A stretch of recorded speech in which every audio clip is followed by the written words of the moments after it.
The hallway goes quiet. Not all at once, but enough to feel wrong. A backpack hits the floor. Too loud, too sudden, and suddenly, everyone's looking at him. He doesn't say anything. He doesn't need to. Because whatever's in his hand wasn't there a second ago. Put it down. The voice comes from behind. A teacher trying to keep it calm, trying to keep control. But it's already slipping. A few students start backing away. Others freeze. Phones don't come out this time. No one wants to be that close, because this isn't a fight anymore. This is something else. And the person holding it isn't backing down. The hallway doesn't go silent all at once. It thins out in pieces. Conversations drop a notch, footsteps slow, and a few heads turn at the same time. Like everyone noticed the same thing, but no one wants to say it first. It starts with a backpack hitting the floor harder than it should. Not thrown, not kicked, just dropped with enough force to make people look. The student at the center of it stands still for a second too long, shoulders tight, jaw set, eyes fixed ahead instead of on the people around him. A teacher a few doors down notices it. Not the noise by itself, but the change in behavior. She steps into the hallway, not rushing, not calling attention, just getting a better view. "Hey," she says, keeping her voice even. "What's going on?" No answer. A couple of students drift backward, pretending they're just moving along, but they keep looking over their shoulders. One of them taps a friend's arm and points, subtle but urgent. The air feels different now, like something is about to tip if no one steadies it. "Let's talk for a second," the teacher adds, taking a step closer but leaving space.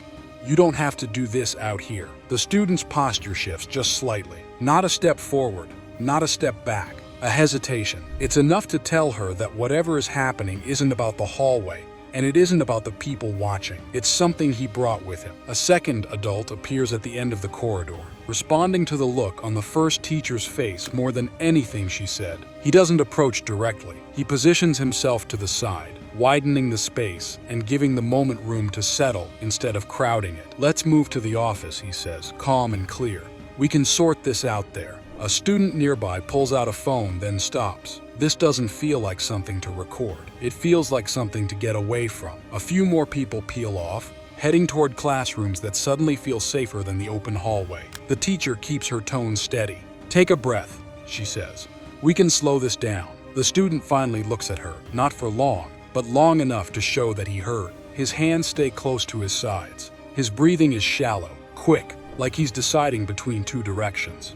"Nothing good happens if we rush," she continues. "Let's just step over here together." The second adult speaks quietly into a radio, not making a scene, just sending a message. The words aren't meant for the hallway. They're meant to bring support without turning the moment into panic. The student shifts his weight again. It's a small movement, but it changes the balance. The teacher notices it and adjusts, matching his pace without closing distance. "You're not in trouble for talking," she says. "We just need to keep everyone safe." That line lands, because safety is the one thing everyone in the hallway can agree on, even if no one says it out loud. A door opens nearby, and another staff member gestures from inside a classroom. "In here," she says softly. "We've got space." The student looks between them, then down at the backpack on the floor. The moment stretches. It could go either way, and everyone can feel it. "Let's keep this simple," the first teacher says. "Walk with me." He hesitates, then nods just once, and that's enough to move the moment forward without pushing it. They guide him toward the open door, not touching, not rushing, just keeping the path clear and the tone steady. The hallway exhales as they pass, the tension easing a fraction, replaced by quiet movement and watchful eyes. Nothing dramatic happens, but something important does, because it didn't escalate. And that makes all the difference. They move through the doorway slowly, not forcing anything, not rushing the moment. The classroom feels smaller than the hallway, quieter, more controlled, and that shift alone changes the atmosphere. The teacher stays a step to the side, not blocking him, not crowding him, just guiding the direction without taking it over. "Right here is fine," she says, keeping her voice steady. "You're okay." The student stands near the desk, still tense, still unsure, but no longer in the center of a crowd. The second adult closes the door partway, leaving it open enough to keep everything visible while reducing the noise from the hallway. Outside, things are already changing. A quiet announcement moves through the building, calm and measured, directing students to remain in classrooms. Doors close one by one, not in panic but in order. What was open space is now controlled space. Inside the room, the teacher focuses only on him. "Take a breath," she says again, slower this time. "You don't have to decide everything right now." He exhales, not fully, but enough to show that something is shifting. His posture loosens just a fraction, the tension no longer building the way it was before. "I didn't mean for this to get like this," he says quietly. And that sentence matters, because it shows he's still in the moment, not lost to it. "That's okay," the teacher replies. "We're just going to slow it down from here." There's no sudden movement, no attempt to rush control. Everything is deliberate, paced, and steady.